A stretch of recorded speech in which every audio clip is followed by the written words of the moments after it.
You won't believe it, but the world's first XRP ETF has just been launched, and not in the place most would expect.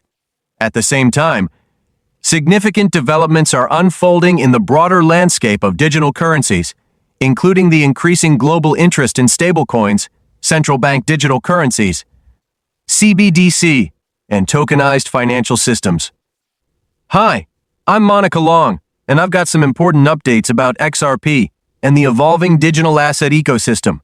Around the world, we're seeing new partnerships and strategic moves, such as those involving Medicico, that are quietly building a foundation for broader adoption and integration of blockchain technology. This week is particularly significant because the United States is preparing to launch its own ETFs related to crypto assets, marking a major step forward in mainstream financial acceptance. With the growing relevance of digital currencies, it's becoming clearer that the global monetary system is undergoing a transformative shift.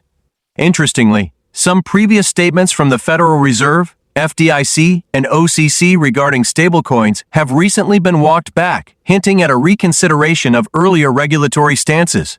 There's growing speculation that initiatives like the Stable Act or the Genius Framework could pave the way for a modern version of free banking, an approach that predates the establishment of central banks like the Fed. This has sparked debate about the appropriate roles for central banks in the digital currency space.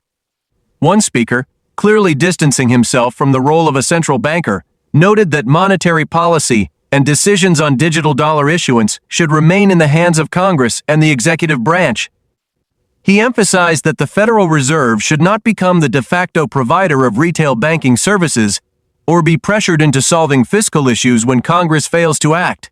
The idea of 300 million Americans holding accounts directly at the Fed was criticized, highlighting concerns over political overreach and unintended consequences.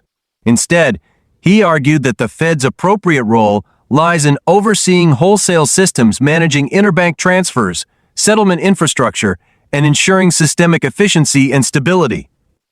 While he acknowledged that technological innovation could make payments faster, safer, and more transparent, he was cautious about central banks overstepping into areas better handled by commercial institutions, or Rhine-Bohr, elected bodies. The tone regarding a retail central bank digital currency has noticeably softened, with policymakers appearing more hesitant to endorse such a model.